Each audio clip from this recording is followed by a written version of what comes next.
The Legend of Zelda Breath of the Wild. Probably one of the best games of the year, and probably one of the most awaited games from the Nintendo franchise.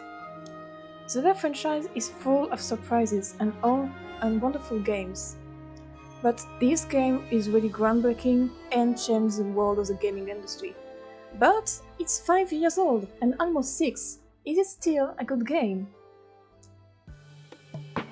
If you know me for at least 2 seconds, you know I'm a huge Zelda fan, and if you don't, seriously, where have you been? This franchise is in my life for as long as I can remember. I remember watching my brother play on the N64 with some good old Zelda Ocarina of Time. And I instantly fell in love with it. The world, the characters, it just felt like I was in this world, in a wonderful world where I'm playing a knight that's going to save a princess while slaying giant monsters. So yeah, I became a fan from very young. But as time flew by, I started to fall in love with the franchise. I don't really know why. Maybe because my parents didn't want me to have much video games. But suddenly, a trailer came on me to YouTube, The Legend of Zelda Breath of the Wild. I was still in middle school when it came out, and it honestly was such a blast for me. It brought me back to the games. I just found all the games I had in my home and had to play them, while waiting for the game to come out. When finally the game came out, I literally had tears in my eyes as we bought it literally the day after the release. And I spent almost a white night playing the game while my father was next to me. But it has been 5 years, almost 6. Is this game still as good as when it came out? So, if you lived in a cave for about the past 5 years or so, let me explain what it's about. You play as Link, the hero of Hyrule, a alien aged between 18 to 20. After waking up for 100 years slumber, you find yourself in the devastated kingdom of Hyrule, ravaged by Ganondorf, the Calamity, a 1,000-year-old demon that wishes destruction upon the kingdom. Why? Well, let's play the other games to find out. But why not? As for now, the beast is sealed in Hyrule Castle by Princess Zelda, one of the few survivors of the tragedy. As you explore the broken land of Hyrule by climbing, swimming, gliding, you piece Link's lost memories and find out more about what happened 100 years ago. Honestly, this story is incredible, in my personal opinion. I really love the idea that you have to find it yourself. It's not handed to you as you just progress like on a silver plate, and the game is just like, oh yeah, here's the story. You have to look for it, you have to hand some quests and details, and explore the land. You will also learn a few places that were appearing in different games, such as Discover Sword and Ocarina of Time. And honestly, what breaks me in the story is that this is the first Zelda game where Link actually fails. Like, yeah, he dies. He's fucking dead. And no, I won't take the failure as an adult Link in the Ocarina of Time, like time split, because it doesn't happen in the game, so while it's canon chronologically, I just say Breath of the Wild is the first game where we see Hyrule fail. So yeah, story and gameplay wise, it's much different than the other titles. Usually in a Zelda game, you follow quite a linear story, go to a dungeon, get an object to progress to the next, rinse and repeat.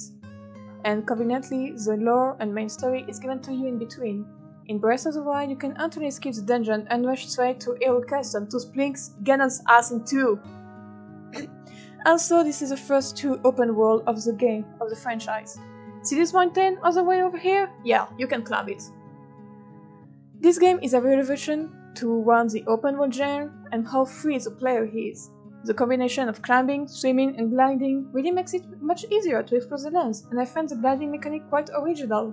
So yeah, when a game takes it, such as Genshin Impact, yeah, like the inspiration is just clear to me.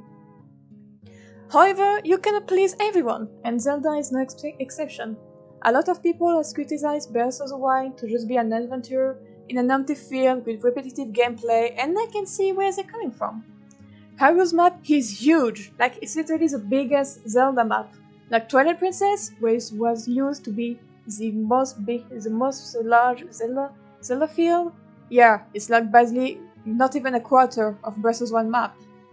But even with such a huge map, there's only 6 main villages, with only the remains of Hyrule Town that could give A huge citadel with lots of stuff to do. Hell, even in Twilight Princess we had an actual city. And yeah, Earlfield may seem empty outside a few ruins and some bokoblin camps, but you can find some hidden little details everywhere in the game. I think that what's happened is that most of the gamers focus too much on seeing the reward as an item or something, like leveling up or getting a gear or weapon. Sometimes you just need to recognize the ruins of another game to feel rewarded, such as Northern Range. Yeah, well, it is repetitive with the shrine mechanic. Finish a quest, find the shrine, complete the shrine, get the spirit orb, rinse and repeat. But the thing is, Breath of the Wild is not about the grind or leveling up or getting the best gears or whatever. This is about survival, taking the time to appreciate the surrounding. What do you mean there is no rewards on the peak of Mount Abra? Isn't the sight of the wallland a fireball on the sentence good enough? I think the people that did not enjoy Breath of the Wild totally missed the point of the game. It's not a game made for rushing, it's not made to be completed fast. It's supposed to be enjoyed as you take your time, piecing together a story and just taking the view. Also, the people that complain about having to find the story probably skip the cutscenes in other games and then complain about the story being thrown at them. So, yeah, Breath of the Wild is still a good game in my opinion. However, it's almost 6 years old and it shows. So many other games inspired by it managed to best it. But we have to keep in mind this is one of the first time Nintendo makes a game like this. We can have high hopes for a sequel as we probably have much more mechanics and place to explore. Of course, an opinion is an opinion, and I can see why some people may not enjoy the game. If you still haven't played it, I highly recommend it still. Even the DLCs are worth it, and not too expensive. Until next time, that was Eva Link, and I'll see you next time in the Fields of Hyrule.